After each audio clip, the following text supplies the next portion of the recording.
Karena itu mengingkari ini sebagai ajaran Islam tidak mungkin. Mengingkari bahwa ini akan kembali juga tidak mungkin, karena ini Allah yang berjanji, Rasulullah yang mengabarkan. Mengingkari ini artinya menolak janji Allah, menolak kabar Rasulullah SAW. Silahkan saja jika itu memang dilakukan, tetapi tidak akan mampu menghadang apa yang Allah janjikan, apa yang Rasulullah SAW disarahkan. Karena itu adalah janji Allah, karena itu adalah bicara Rasulullah SAW.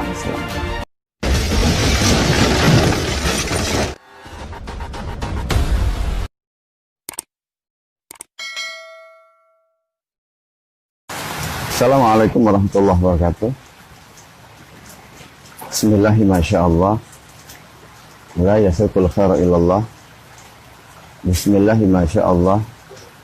La yasrifu su'a illallah. Bismillahirrahmanirrahim. Fama kana min ni'matin faminallah. Bismillahirrahmanirrahim. La haula wala quwwata illa billah. Alhamdulillah. Alhamdulillahilladzi akramana bidina wa mana alaina birsali nabina Muhammadin sallallahu alaihi wasallam. Alhamdulillahilladzi hadana lihada ma kunna linahtadiya laula an hadana Allah. Asyhadu an la ilaha illallah wahdahu la syarikalah wa asyhadu anna Muhammadan abduhu wa rasuluhu la nabiyya ba'dahu. Rabbi shrah li sadri wa yassir li amri wahlul 'uqdatam min lisani yafqahu qawli, amma ba'd. Para pemirsa yang dimuliakan oleh Allah Subhanahu wa taala. Alhamdulillah, pada sore yang penuh dengan berkah ini kita bisa bersama-sama luangkan waktu kita untuk mengkaji apa yang menjadi ajaran yang bahkan oleh para ulama itu disebut sebagai ahamul wajibat, kewajiban yang paling penting. Sebagian yang lain mengatakan itu merupakan tajul furud, merupakan mahkota dari berbagai macam fardu atau kewajiban.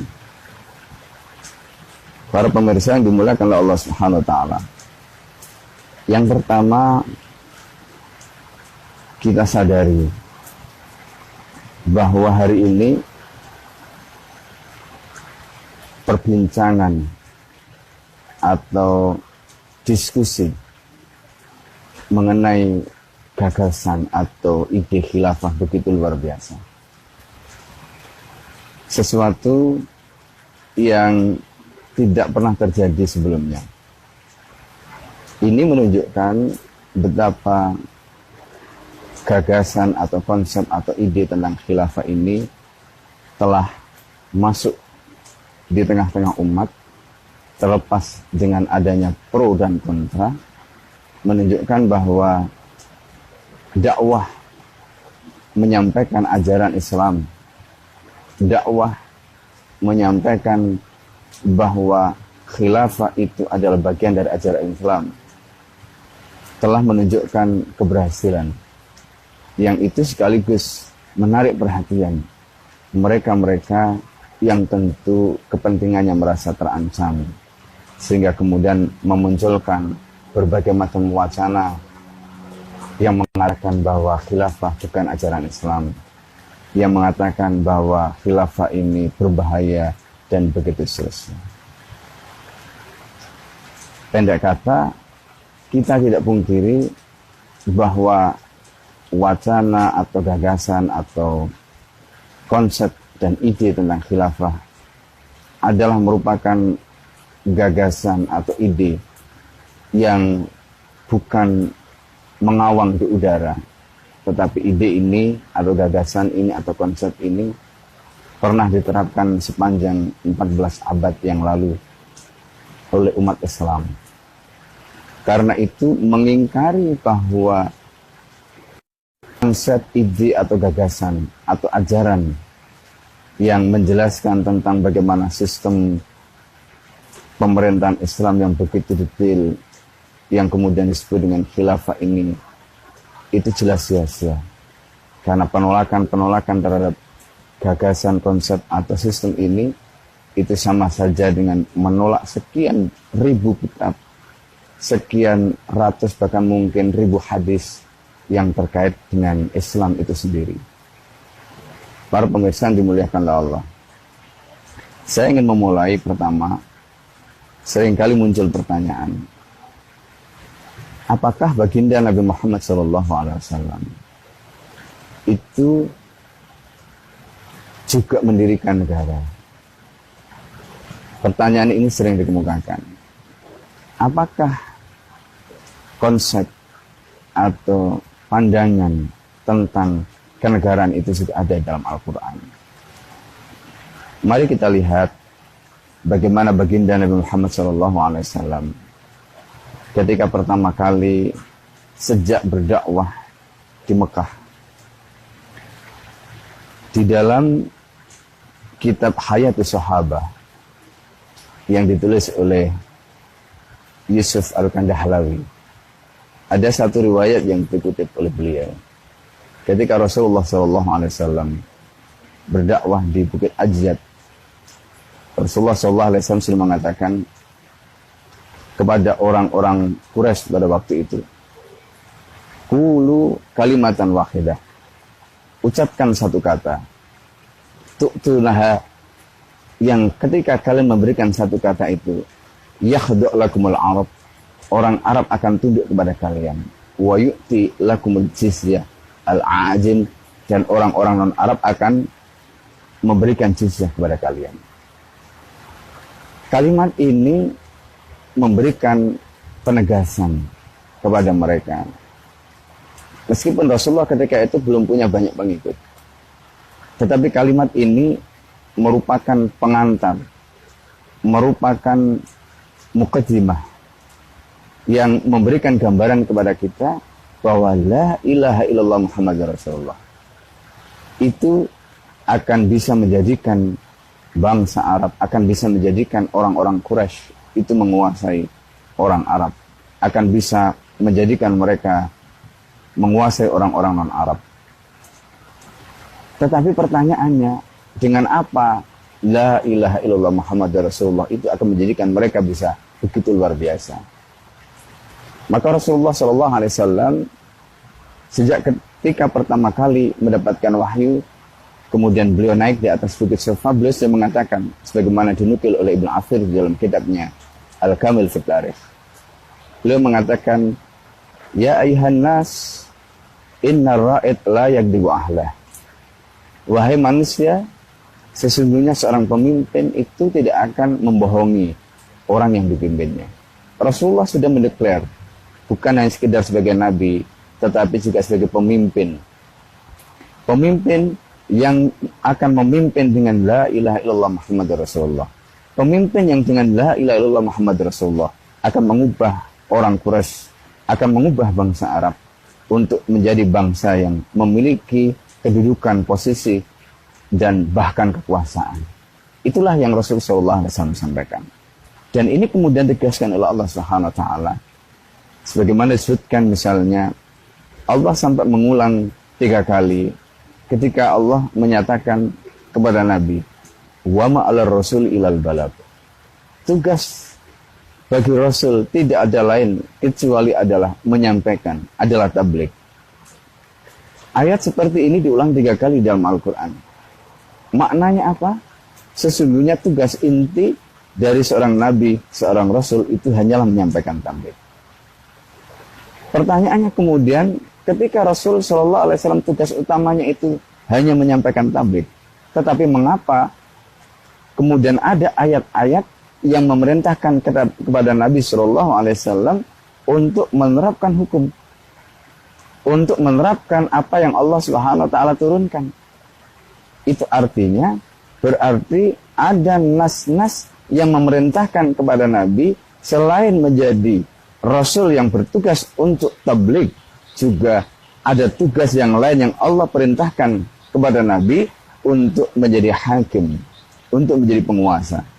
Dan inilah yang Rasulullah SAW sampaikan dari awal, sebagaimana dalam riwayat Ibnu Athir dalam kitab Al-Kamil fi Tarikh tadi. Di antaranya Allah menyatakan dalam surat Al-Maidah ayat 49 misalnya, Allah Subhanahu wa taala menyatakan wa anihkum bainahum bima anzalallah.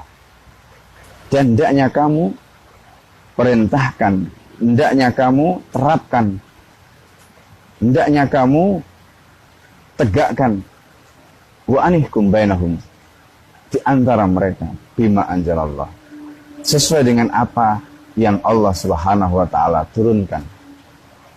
Artinya apa yang Allah turunkan kepada Nabi bukan hanya diperintahkan oleh Allah untuk disampaikan oleh Nabi kepada mereka, tetapi juga diperintahkan oleh Allah untuk diterapkan, juga diperintahkan oleh Allah untuk dijadikan sebagai hukum, sebagai ketentuan yang kemudian diterapkan oleh Nabi di dalam kehidupan. Dan itulah yang dimaksud wa anihkum bainahum bima anzalallah.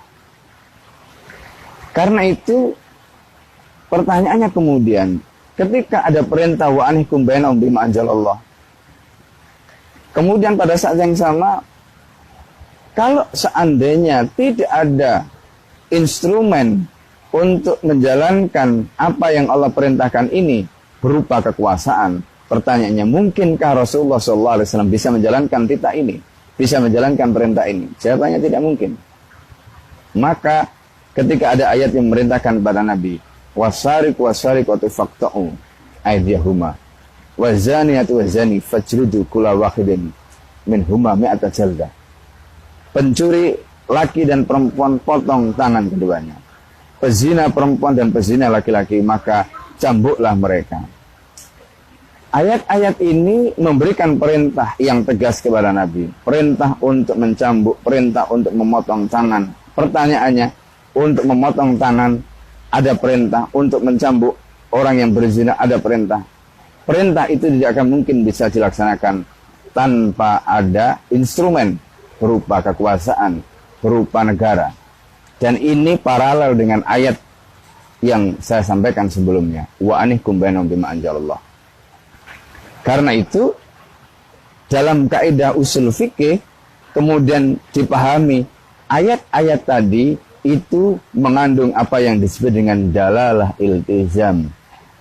Ada makna yang membawa konsekuensi, yaitu bahwa adanya perintah-perintah tadi tidak akan mungkin bisa diwujudkan tanpa adanya kekuasaan. Maka adanya kekuasaan bagi Nabi dalam mewujudkan perintah tadi merupakan satu keniscayaan. Dan karena itulah maka kemudian Rasulullah SAW membuktikan itu, melakukan itu. Itulah yang kemudian Nabi SAW lakukan pada saat Rasulullah dakwah di Mekah dengan mencari nusrah, datang ke sana kemari. Ketika Rasulullah SAW kemudian akhirnya dipertemukan dengan kaum Ansar, dan kemudian mereka memberikan baiat kepada Nabi, dan kemudian sebagaimana dalam riwayat yang disebutkan oleh Ubadah bin Samit, bayakna Rasulullah SAW ala sam'i wa ta'ati fi mansyatin wa makrahina. Kami membaiat Rasulullah SAW fi mansyatin wa makrahina, baik dalam keadaan kami lapang maupun dalam keadaan kami sempit, dalam keadaan kami senang maupun dalam keadaan kami terpaksa. Ini pertanyaannya, kalau seandainya Rasulullah SAW sebagai Nabi dan Rasul yang diangkat oleh Allah, diutus oleh Allah, pertanyaannya, perlukah Nabi dan Rasul itu baiat dari manusia? Jawabannya tidak. Tetapi ketika Nabi SAW membutuhkan baiat, maka baiat ini untuk apa? Jawabannya, ini untuk kekuasaan. Dan baiat ini konteksnya dengan Rasulullah SAW mewujudkan titah Allah yang lain tadi, wa anihkum bainahum bima anzalallah. Nah, karena itu kemudian Rasulullah SAW di dalam hadis yang diriwayatkan Imam Muslim mengatakan, kanat Banu Israel tasusumul anbiya. Dulu Bani Israel itu diutus oleh para nabi. Kullama halaka nabiyyun khalafahu nabiyyun. Ketika satu nabi telah wafat, maka mereka digantikan oleh nabi yang lain. Wa innahu la nabiyya min ba'di, dan karena setelah aku tidak akan ada nabi lagi. Setelah aku tidak akan ada nabi lagi. Kemudian Rasulullah SAW katakan, wasatakunu khulafa, yang akan ada setelah aku adalah para khalifah. Rasulullah SAW menyebut bahwa pengganti nabi itu dengan nama khulafa, jamak dari khalifah. Yang digantikan oleh mereka dari Nabi bukan nubuahnya, bukan risalahnya, bukan kenabian dan kerasulannya, tetapi yang digantikan oleh mereka dari Nabi adalah kepemimpinan untuk mengurus urusan agama dan dunia ini yang ditinggalkan oleh baginda Nabi Muhammad SAW. Oleh karena itu, para sahabat tidak ada perselisihan pendapat terkait dengan kedudukan para khulafa, terkait dengan adanya khilafah yang menggantikan Rasulullah SAW. Apalagi kemudian terkait dengan itu, Rasul sudah nyatakan dalam hadis yang diriwayatkan oleh Imam Ahmad dari Nu'man bin Bashir. Rasulullah SAW menyatakan, takunu nubuwah fikum masyaallah an takuna, summa yarfa'uha idza syaa yarfa'aha. Nanti akan ada di tengah-tengah kalian nubuwah. Dengan izin Allah nubuwah itu kan ada sampai kemudian Allah mengakhirinya. Summa takunu khilafah ala minhaji nubuwah. Kemudian setelah itu akan ada khilafah ala minhaji nubuwah. Siapa khilafah ala minhaji nubuwah? Apa khilafah ala minhaji nubuwah? Sebagaimana dalam hadis riwayat Muslim tadi, mereka adalah para khalifah yang menduduki jabatan khilafah di mana negara ini didirikan oleh Nabi yang mengikuti manhaj nubuwah, manhaj kenabian. Mereka tinggal meneruskan, mereka tinggal menjalankan apa yang Rasulullah SAW sudah dirikan, sudah bangun. Karena itu berdasarkan penjelasan tadi, jelas sekali jika ada yang mengatakan bahwa Islam tidak memiliki sistem ketatanegaraan yang jelas, maka jelas keliru. Karena seandainya ini tidak jelas sistemnya, pasti para sahabat tidak akan paham apa yang harus mereka lakukan setelah Rasulullah wafat. Tetapi lihatlah ketika Rasulullah SAW wafat dan kemudian apa yang dilakukan oleh para sahabat di Saqifah Bani Sa'idah. Mereka melakukan musyawarah. Mereka membicarakan siapa akan menggantikan Rasulullah SAW. Itu menunjukkan bahwa sistem ini sudah sangat jelas. Dan proses pergantian ini juga sudah sangat jelas. Tidak ada yang kabur, tidak ada yang tidak jelas bagi mereka. Apalagi Rasulullah SAW sudah menyatakan, taraktukum fi muhajjatil bayda. Aku tinggalkan kalian fi muhajjatil bayda. Betul-betul dalam keadaan yang terang benderang. Laluha karena hariha, malam sama dengan siangnya. Pendek kata, tidak ada yang tidak jelas. Tidak ada yang tidak clear. Bayangkan kalau untuk urusan sholat saja para sahabat begitu detail mereka memahami dari Nabi. Pertanyaannya, masa iya? Apakah mungkin dalam perkara yang lebih besar daripada sholat, kemudian perkara ini tidak jelas, tidak clear? Para pemirsa yang dimuliakan oleh Allah, pandangan-pandangan yang mengatakan bahwa seolah-olah sistem ketatanegaraan di dalam Islam itu tidak jelas, itu adalah pandangan-pandangan yang dikemukakan oleh mereka yang mungkin hanya membaca serpian-serpian sejarah.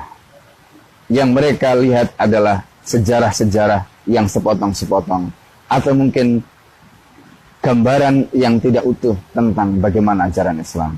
Terlebih ketika mereka hidup pada zaman di mana Islam tidak diterapkan. Karena itu, para pemirsa yang dimuliakan oleh Allah Subhanahu wa taala, jelas ketika kita bicara tentang khilafah, jelas nasnya. Ketika kita bicara tentang apakah ini ajaran Islam atau tidak, sudah jelas nasnya, sehingga tidak ada siapapun yang bisa mengatakan bahwa ini bukan ajaran Islam. Dan bahkan di dalam ribuan kitab telah dibahas perkara ini. Di dalam ratusan dan bahkan mungkin ribuan hadis juga telah dibahas masalah ini. Mengingkari, menolak bahwa khilafah bukan ajaran Islam jelas merupakan tindakan yang bukan hanya bodoh, tetapi juga, mohon maaf, merupakan hal yang tidak bisa dipertanggungjawabkan dengan nalar sehat. Karena Islam tidak bisa dipisahkan dengan kekuasaan. Dan inilah yang kita lihat ketika umat Islam hidup di bawah naungan khilafah Islam sepanjang 14 abad, di mana antara Islam dengan kekuasaan tidak bisa dipisahkan, maka yang terjadi adalah Islam sebagai rahmatan lil alamin itu tampak dengan indah, tampak dengan begitu luar biasanya. Dan tentu kalau kita bandingkan ketika Islam tidak lagi hidup di bawah naungan khilafah, maka Islam seringkali diterjemahkan, seringkali Islam itu diwakili oleh individu, kelompok, dan tidak ada sistem yang atau dalam hal ini bisa mewakili kepentingan Islam. Para pemirsa yang dimuliakan oleh Allah, karena itu perbandingannya sangat jauh. Ketika Islam diterapkan dalam sebuah sistem, apa yang digambarkan oleh Allah, wa marsalnaka illa rahmatan lil alamin, dan kami tidak mengutus kamu Muhammad kecuali membawa rahmat bagi semesta alam, itu benar-benar bisa diwujudkan dengan luar biasa di dalam sistem Islam, di dalam naungan khilafah ala minhaj nubuwah. Mari kita lihat bagaimana contoh-contoh keberhasilan ketika Islam hidup di dalam sistem yang begitu sempurna ini. Islam diterapkan di dalam sistem yang begitu sempurna ini. Perhatikan bagaimana ketika Rasulullah SAW hanya dalam waktu 9 tahun sejak Rasulullah hijrah dari Mekah ke Madinah. Rasulullah SAW ketika di Madinah, Rasulullah SAW 9 tahun kemudian sudah berhasil menaklukkan seluruh jazirah Arab. Artinya apa? Seluruh jazirah Arab yang meliputi Arab Saudi, Bahrain, Qatar, Uni Emirat Arab, Oman, Yaman, itu boleh kita katakan semuanya telah hidup di bawah naungan Islam. Sistem Islam diterapkan di situ, dan hanya dalam waktu 9 tahun wilayah itu tunduk di bawah kekuasaan Nabi Muhammad SAW. Dan apa yang terjadi? Keadilan begitu luar biasa. Sampai ketika kita membayangkan bagaimana keadilan itu yang begitu luar biasa, Rasulullah SAW memberikan contoh, memberikan teladan. Hukum tidak ada yang tebang pilih, tidak ada tajam ke bawah tumbul ke atas, tidak ada. Rasulullah SAW suatu ketika ada orang terpandang yang mencuri, kemudian ada seorang sahabat memohon kepada Nabi agar diberikan amnesti, maka Rasulullah SAW mukanya langsung memerah. Rasulullah mengatakan, "Lau kanat Fatimah sarikot." Andai yang mencuri itu adalah Fatimah, andai Fatimah yang mencuri, laqata'tu yada, aku pasti akan potong sendiri tangannya. Begitulah hukum di tangan khilafah, dan begitulah hukum yang diajarkan oleh Rasulullah SAW. Tidak pandang bulu, putrinya sendiri, dan putri yang paling dicintainya. Bahkan Rasulullah mengatakan, "Man ada Fatimah faqad adani." Siapa yang telah menganiaya Fatimah sama saja dengan menganiaya aku. Begitu luar biasanya sayangnya Rasulullah kepada Fatimah. Tetapi Rasulullah mengajarkan kepada kita, kepada umatnya, bahwa siapapun yang mencuri, termasuk Fatimah sendiri yang begitu dicintainya, kalau itu yang melakukan adalah Fatimah, maka Rasulullah tidak akan segan-segan untuk memotongnya sendiri. Dan bahkan di akhir hayatnya, Rasulullah SAW sebagai kepala negara mengajarkan kepada kita, apa kata Nabi? Rasulullah mengatakan, "Man akhadtu lahu malan fahadha mali." Siapa yang pernah hartanya aku ambil, fahadha mali, ini adalah hartaku, falyakhud minhu, silakan ambil. Kalau memang pernah ada hartanya aku ambil. Wa man jalatu lahu dahran fahadha dahri falyaktasi minhu. Siapa yang pernah punggungnya aku cambuk, ini adalah punggungku, silahkan dibalas. Begitulah Rasulullah SAW mengajarkan keadilan hukum. Tidak ada kezaliman yang diajarkan oleh Nabi. Karena Rasulullah SAW menyatakan, "Ad-dulmu dulumat," kedoliman itu akan membawa kegelapan bagi pelakunya pada hari kiamat. Dan ini yang betul-betul dicamkan oleh para sahabat ketika mereka mengambil alih tampuk kekuasaan dari tangan Nabi Muhammad SAW. Lihatlah Abu Bakar As-Siddiq ketika menjadi khalifah. Abu Bakar As-Siddiq radhiyallahu an, ketika menjelang akhir hayatnya, memberikan wasiat kepada Umar bin Khattab radhiyallahu an.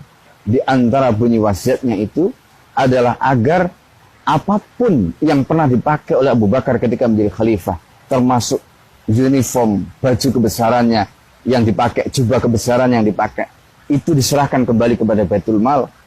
Termasuk gendong yang dipakai untuk mandi diserahkan kembali kepada Baitul Mal. Sampai Umar bin Khattab menangis. Umar bin Khattab mengatakan, setelah ini tidak akan ada orang yang bisa seperti Abu Bakar As-Siddiq.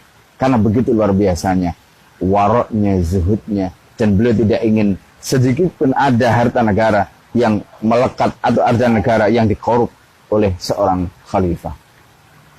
Apa yang menjadi sunnahnya Nabi, apa yang menjadi tuntunan Abu Bakar, kemudian diikuti oleh khalifah-khalifah setelahnya. Umar bin Khattab radhiyallahu an ketika menaklukkan Baitul Maqdis, pakaiannya pun tampak bukan pakaian seorang kepala negara. Pakaiannya ternyata bertambalkan jahitan-jahitan yang kasar, yang kelihatan bukan sebagai seorang bangsawan. Sehingga membuat ketika itu pemimpin gereja tertua di Al-Quds begitu respect melihat bagaimana kepribadian seorang khalifah seperti Umar bin Khattab. Dan bahkan Umar bin Khattab radhiyallahu an juga mengajarkan bagaimana seorang kepala negara begitu bersahaja. Ada utusan Raja Romawi yang datang ke Madinah pada waktu itu dan kemudian minta kepada Abdullah bin Umar untuk diantarkan menemui sang khalifah. Ketika itu sang khalifah sedang tertidur di bawah pohon kurma beralaskan pasir tanpa seorang pengawal, apalagi pas pampres, tidak ada. Kemudian utusan Raja Romawi itu ketika dia datang ke rumahnya Umar bin Khattab tidak ada. Kemudian Abdullah bin Umar mengajak utusan itu melihat Umar bin Khattab yang sedang tertidur pulas di bawah pohon kurma beralaskan pasir. Maka utusan itu bertanya, mana sang khalifah? Abdullah bin Umar mengatakan, itu yang kamu lihat sedang tertidur pulas di bawah pohon kurma. Apa kata utusan Raja Romawi ini? Pantas saja. Pantas saja dia tidak membutuhkan pengawal. Pantas saja dia bisa tertidur nyenyak dimanapun dia berada. Pantas saja dia bisa begitu luar biasa karena dia tidak melakukan kedoliman sedikitpun pada rakyatnya. Bandingkan dengan raja kami. Ini adalah apa yang mereka lihat, apa yang mereka katakan.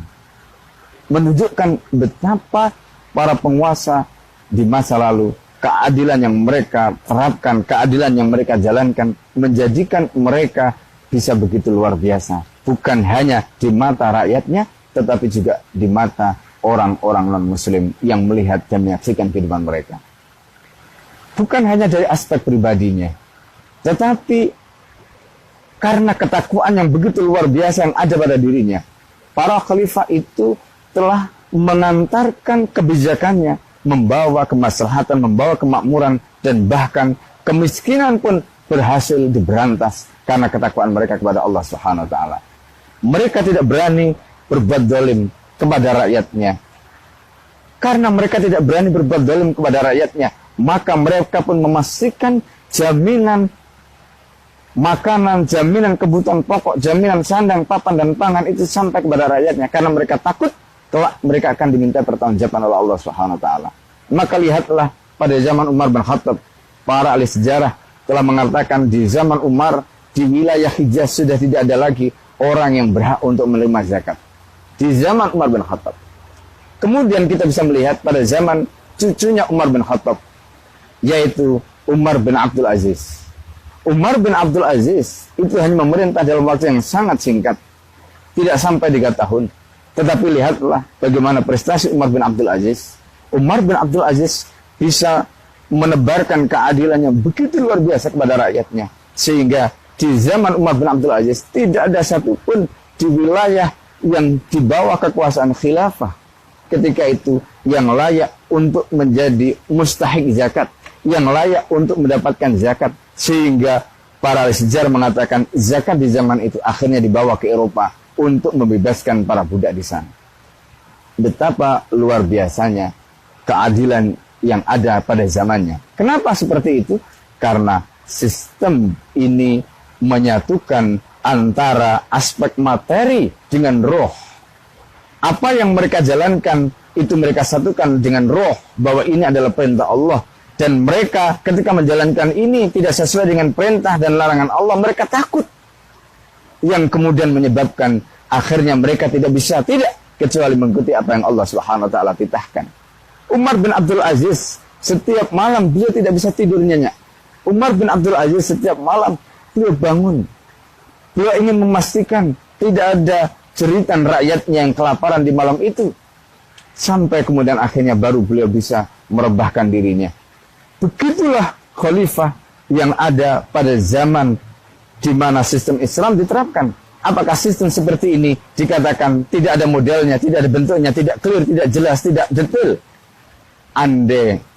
Seandainya sistem seperti ini tidak detail, tidak clear, tidak jelas, apakah mungkin dalam waktu yang begitu panjang kemudian mereka bisa menebarkan keadilan, mereka bisa menebarkan kemakmuran, mereka bisa membangun peradaban yang begitu luar biasa? Jawabannya mustahil. Maka para pemirsa yang dimuliakan oleh Allah Subhanahu wa taala, kalau kita mau jujur, ketika kita berjalan mulai dari Turki, kita melihat bagaimana peninggalan khilafah. Bahkan itu yang disebut sebagai the sick man, atau laki-laki yang sakit sekalipun, ternyata begitu luar biasa. Kita menyaksikan bagaimana peradaban Islam di Turki, peninggalan khilafah Utsmani di Turki, begitu luar biasa, begitu mengagumkan. Saya ingin sampaikan bagaimana Turki Utsmani ketika Turki Utsmani memimpin dunia, ketika Turki Utsmani mendapatkan mandat kekuasaan setelah Sultan Salim membantu khalifah yang terakhir di Mesir, dan kemudian mendapatkan baiat, dan akhirnya mandat itu berpindah, dan kemudian pusat kekuasaan khilafah Abbasiyah dari Mesir dipindahkan ke Istanbul setelah penaklukan Konstantinopel yang dipimpin oleh Muhammad Al-Fatih. Ketika itu secara sah dan resmi umat Islam kemudian akhirnya memiliki kekuasaan, memiliki negara adidaya yang begitu luar biasa dan sangat ditakuti oleh dunia. Lihatlah bagaimana Khilafah Utsmani pada waktu itu memimpin 2/3 dari dunia ini. Lihatlah Khilafah Utsmani memimpin 3 benua, Asia, Afrika, dan sebagian wilayah Eropa. Dan wilayah Khilafah Utsmani pada waktu itu mencapai 20 juta kilometer persegi. Artinya 2 kali lipat wilayah Amerika hari ini yang hanya mencapai 10 juta kilometer persegi. Para pemirsa yang dimuliakan Allah, Khilafah Utsmani bukan hanya wilayahnya luas, tetapi Khilafah Utsmani karena menyadari bahwa ini memiliki tanggung jawab yang begitu besar, bukan saja sebagai pemimpin domestik, tetapi juga pemimpin umat Islam di seluruh dunia. Apa yang kemudian dilakukan oleh Khilafah Utsmani? Khilafah Utsmani dalam sejarahnya bukan saja mengurus Turki, tetapi juga Khilafah Utsmani juga mengurus Tanah Suci. Kita bisa menyaksikan bagaimana peninggalan Khilafah Utsmani di 2 tanah suci. Tidak bisa kita pungkiri sampai hari ini. Bagaimana Sultan Abdul Hamid yang kedua itu membangun rel untuk menjadi fasilitas yang memudahkan jamaah haji dari Damaskus sampai ke Madinah, dan itu masih ada sampai hari ini di kawasan yang namanya Suqyah. Kemudian dari Damaskus nyambung sampai ke Istanbul. Artinya ini adalah merupakan pekerjaan besar, dan itu buktinya sampai hari ini masih ada. Dan kemudian itu membuktikan bagaimana tanggung jawab mereka yang begitu luar biasa kepada umat Islam. Dan itu bukan yang dilakukan oleh Khilafah Utsmani. Sebelumnya Khilafah Abbasiyah juga melakukan hal yang sama. Kita bisa melihat ketika kita berada di Muzdalifah, di lereng gunung itu ada namanya Qanat Zubaidah. Qanat Zubaidah itu semacam saluran air yang dibangun oleh Zubaidah, istri dari Harun ar-Rasyid pada zaman Khalifah Harun ar-Rasyid. Untuk apa? Memberikan suplai kepada para jamaah haji ketika mereka membutuhkan air.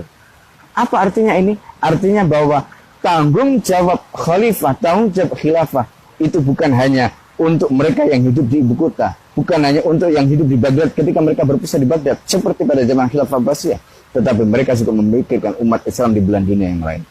Mereka yang ketika itu berpusat di Istanbul tidak hanya memikirkan di Istanbul, tetapi juga memikirkan umat Islam yang ada di dua tanah haram, dua tanah suci.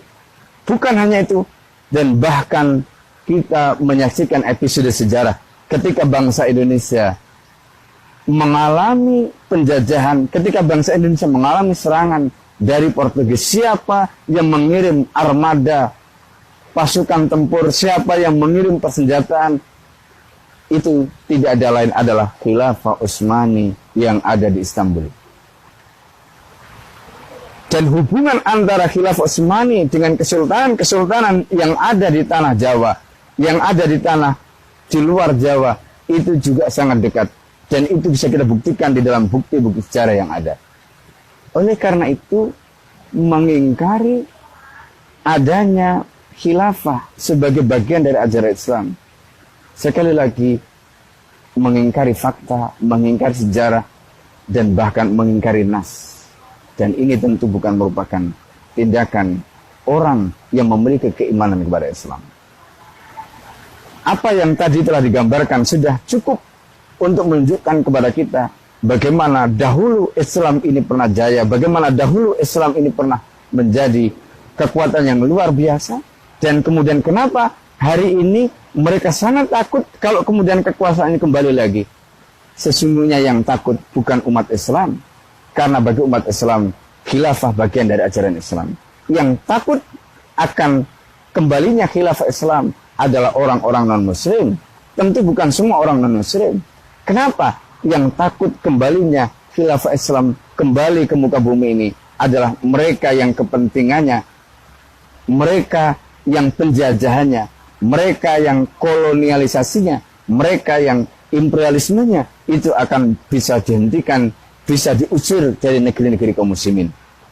Mereka lah yang sesungguhnya takut, mereka lah yang sesungguhnya khawatir, mereka yang sesungguhnya merasa terancam kepentingannya dengan adanya khilafah. Karena itu, para pemirsa yang dimuliakan oleh Allah Subhanahu wa taala, kalau kita perhatikan ketika umat Islam memiliki kekuatan seperti ini, justru umat Islam wilayahnya akan terjaga keutuhannya. Karena itu kalau ada yang mengatakan khilafah akan mengancam keutuhan wilayah kaum muslimin, itu mustahil. Justru sebaliknya, khilafah akan menjaga. Khilafah justru akan mengobarkan jihad. Islam sebagai ajaran Islam akan menjadi kekuatan utama untuk menjaga keutuhan wilayah kaum muslimin. Dan itu siapa yang akan memimpin, mengobarkan roh jihad tadi? Khilafah. Lihatlah penguasa kaum muslimin hari ini yang tidak menerapkan Islam meskipun mereka muslim, justru mereka menjual wilayah-wilayah mereka kepada asing dan asing. Lalu kemudian mereka terus kemana-mana menyanyi, mengatakan Islam, Islam, Islam, khilafah, khilafah, khilafah. Para pemirsa yang dimuliakan oleh Allah Subhanahu wa taala. Dalam hadis Rasulullah sallallahu alaihi wasallam, Rasulullah sallallahu alaihi wasallam mengatakan, "Man qutila tuna malihi fahuwa syahid." Siapa saja yang terbunuh karena membela hartanya. Harta yang dimaksud dalam hadis ini bukan hanya harta bergerak, tetapi juga harta yang tidak bergerak, termasuk tanah air. Karena itu konsep Islam jelas. Kalau ada orang yang macam-macam terhadap tanah air kita, orang yang macam-macam mengusik tanah kita, orang yang macam-macam mengusik wilayah kita, maka Islam mengajarkan man qutila duna malihi fahuwa syahid. Siapa saja yang mati karena membela tanah airnya, siapa yang mati karena membela wilayahnya, siapa yang mati karena membela hartanya, fahuwa syahid, maka dia mati syahid. Dan inilah yang menjadi alasan mengapa Hadratus Syekh Hasyim Asy'ari pada masa itu mengumandangkan resolusi jihad. Karena jihad untuk mempertahankan wilayah Islam, jihad untuk mempertahankan tanah air ini adalah bagian dari ajaran Islam yang disebutkan dalam hadis Rasulullah SAW tadi. Rasulullah SAW melanjutkan, man qutila duna dinihi, siapa saja yang terbunuh karena membela agamanya, dia juga mati syahid. Itulah Islam. Bukan hanya itu, man qutila duna ardi fahuwa syahid, siapa yang terbunuh mati karena membela kehormatannya. Ada wanita yang menjadi kehormatannya, anaknya, istrinya, termasuk juga rakyatnya. Ketika dia dinistakan, dinodai di tempat yang lain, maka ketika dia mengobarkan itu, mengobarkan perang untuk membela kehormatan wanita tadi, maka dia mati syahid. Itulah mengapa Al-Mu'tasim, ketika ada seorang wanita keturunan Rasulullah di bawah tawanan Romawi, kemudian wanita itu merasa dilecehkan, kemudian wanita itu memekikkan teriakan, wa Mu'tasimah, wahai Mu'tasim, wahai Mu'tasim, wa Mu'tasimah, wa Mu'tasimah. Maka tentara Romawi yang ketika itu memenjarakan wanita syarifah ini mengatakan, teriaklah kamu sepuas-puasnya.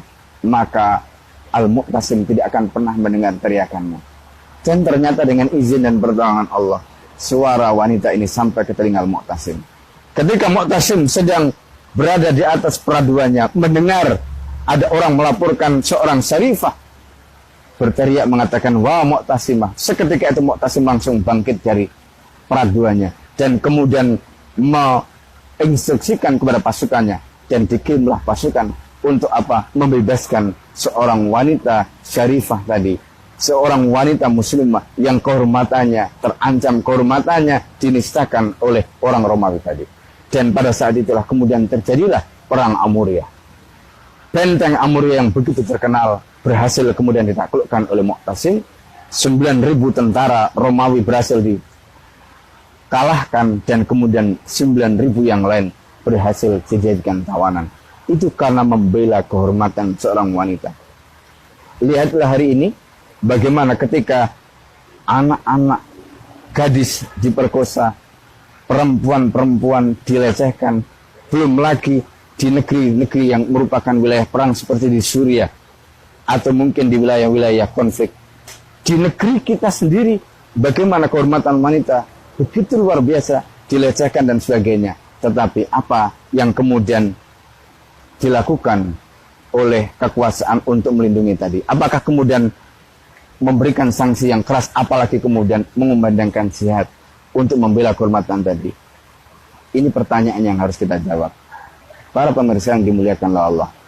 Karena itu sekali lagi pada bagian akhir ini saya ingin sampaikan seruan, jangan sekali-kali kita mengatakan bahwa khilafah bukan ajaran Islam.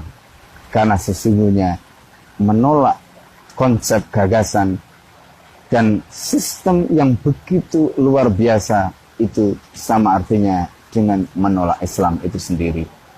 Karena ini adalah bagian dari Islam yang tidak bisa dipisahkan. Ini adalah bagian dari risalah Nabi Muhammad SAW yang tidak bisa dipisahkan. Seringkali ada orang yang mengutip apa yang pernah ditulis oleh seorang tokoh di Mesir, sebut saja namanya Syekh Ali Abdul Razik, dengan kitabnya Al-Islam wa Usulul Hukm. Di dalam kitab itu Syekh Ali Abdul Razik menolak dengan tegas seolah-olah Nabi Muhammad tidak pernah membangun kekuasaan. Nabi Muhammad tidak pernah mensyariatkan adanya negara. Nabi Muhammad seolah-olah tidak pernah mengajarkan syariat tentang negara. Apa yang kemudian terjadi? Syekh Ali Abdul Razik dianggap mencoreng institusi Al-Azhar pada masa itu, dan kemudian semua gelarnya dicabut oleh Al-Azhar. Ini yang terjadi di masa itu. Para pemirsa yang dimuliakan oleh Allah, kesadaran ulama kaum muslimin tentang bahwa khilafah merupakan bagian dari ajaran Islam, tidak bisa dihapuskan begitu saja. Karena kesadaran mereka dibangun dari memori panjang 14 abad, memori panjang yang ada dalam kitab-kitab mereka. Menghapus ini dari memori umat Islam sama saja dengan menghapus kitab-kitab yang bertebaran di dunia Islam, termasuk di pesantren yang jumlahnya ribuan, dan itu mustahil. Karena itu, marilah justru kita yakini apa yang Allah Subhanahu wa Ta'ala nyatakan di dalam Al-Quran, surat An-Nur ayat 55. Terutama ini di bulan suci Ramadan, ketika Allah Subhanahu wa Ta'ala nyatakan di dalam Al-Quran, ya ayyuhalladzina amanu kutiba alaikumusiyam kama kutiba alladzina min qablikum la'allakum tattaqun. Ayat ini mengajarkan kepada kita bahwa hikmah puasa itu adalah bertakwa. Apa itu takwa? Di dalam surat Al-Baqarah Allah memberikan penegasan. Orang yang bertakwa itu adalah alladzina yu'minuna bil ghaib. Orang yang mengimani yang gaib. Itulah orang bertakwa. Mengimani yang gaib itu bukan hanya mengimani tentang zat Allah yang gaib, tetapi termasuk mengimani apa yang Allah janjikan yang hari ini belum tampak, yang hari ini belum terlihat. Kembalinya khilafah ala minhajin nubuwah itu dinyatakan oleh Allah Subhanahu wa Ta'ala di dalam surat An-Nur ayat 55. Allah menyatakan, a'udzubillahi minasyaitonir rajim. Wa'adallahu alladziina aamanu minkum wa 'amilus shalihati la yastakhlifannahum fil ardi.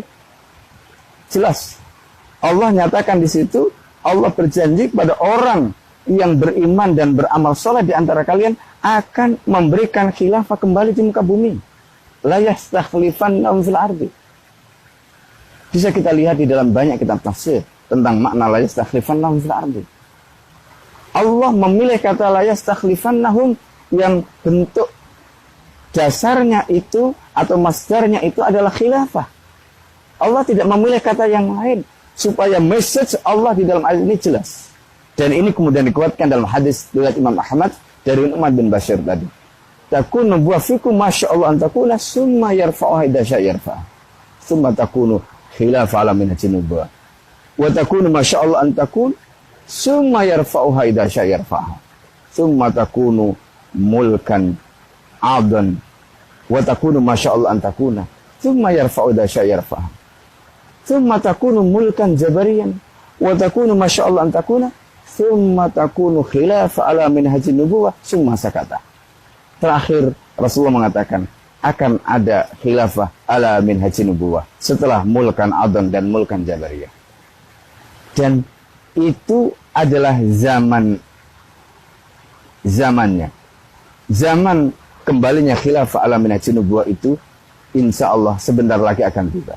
Apa yang dijanjikan oleh Allah dalam surat An-Nur 55 dan apa yang dibicarakan Rasulullah SAW dalam hadis surat Ahmad tadi itu sebentar lagi akan tiba. Itulah yang dinyatakan dalam hadis tadi. Tentang kapan, di mana dan sebagainya wallahu alam kita tidak tahu. Karena itu mengingkari ini sebagai ajaran Islam tidak mungkin. Mengingkari bahwa ini akan kembali juga tidak mungkin karena ini Allah yang berjanji, Rasulullah yang mengabarkan. Mengingkari ini artinya menolak janji Allah, menolak kabar Rasulullah SAW. Silahkan saja jika itu memang dilakukan, tetapi tidak akan mampu menghadang apa yang Allah janjikan, apa yang Rasulullah SAW disarahkan. Karena itu adalah janji Allah, karena itu adalah bicara Rasulullah SAW. Karena itu daripada mengeluarkan tenaga, mengeluarkan jeripaya, mengeluarkan berbagai macam tipu daya dan sebagainya, konspirasi dan sebagainya untuk menghadang kembalinya janji Allah, dan itu mustahil. Lebih baik seperti yang dilakukan oleh Belanda. Belanda sudah mempersiapkan diri untuk menyongsong kembalinya kejayaan khilafah ini. Mereka sudah menyiapkan bagaimana nanti kalau khilafah berdiri. Padahal mereka dahulu justru yang mewarning rakyat Indonesia bahwa khilafah ini berbahaya. Kenapa? Karena mereka tahu ini tidak akan mungkin bisa mereka bendung. Karena mereka paham ini adalah janjinya Allah, Ini adalah bisyarahnya Rasulullah sallallahu alaihi wasallam.